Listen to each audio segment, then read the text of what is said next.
I've been doing it since 2004. Actually, Barber was the first race I ever did as a paid Grand-Am employee. And I was all by myself up on that start stand, and it was pouring rain during part of the races, but it was the best experience of my life, and that's why I'm still doing it. Because there's so many different facets of Grand-Am I'm involved with. Of course, first of all, I feel keeping the driver safe is my #1 thing I do up there. Waving the flags is probably what's most visible to the average fan or anything like that. And I'm basically responsible from the start stand till turn 1 in terms of the flags and in terms of if anybody spins or anything of that nature. Also, the flag condition is always very important. Any debris that's out there is also important. But another area that I'm involved with is also being the eyes and ears and nose of the tower. And I have to tell them if a car smells like gear lube, if there's parts falling off a car, if it's smoking, anything of that nature. So that's very important as well, what I love doing at the start stand, because I have to tell them upstairs what's going on. And the third thing is PR. I am one of the few people, I think, of the officials that actually deals with the honorary starters. I deal with the start stand visits. I try to tell the people where their cars are. I try to make the honorary starters feel at ease.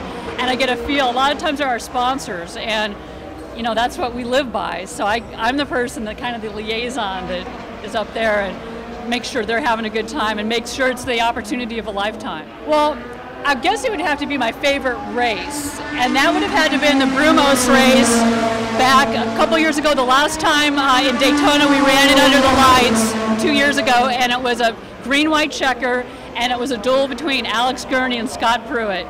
And there were still lots of fans in the stands from Sprint Cup qualifying, and they went nuts. And I was hooting and hollering as well, and it was one of the best finishes, I think, in Grand-Am history. That was one of mine, but another one was in the Dominican Republic.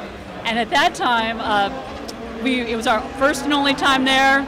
Timing and scoring went down because the generator went down.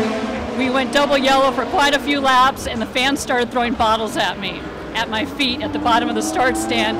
And Mark Ralphoff was in a crow's nest way across the track looking at me, looking at every time I moved, they would start throwing more bottles at me. I mean, real bottles, not plastic.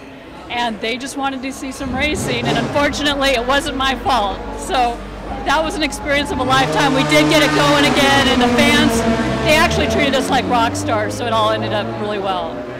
Actually, the worst one was the one that just happened in November test when my husband, who I also have to thank Grand-Am for because that's where I met him, and who's also an official but is a race car driver in the Continental Tire Series. And he wrecked in the bus stop at Daytona, hooked a tire, pancaked the wall, and the first thing I saw and heard over the radio is that the driver's not responding. And I had to remain cool, calm, and collected, but I'm so confident in the safety of our cars. That's why I do what I do in this series, because our cars are so safe.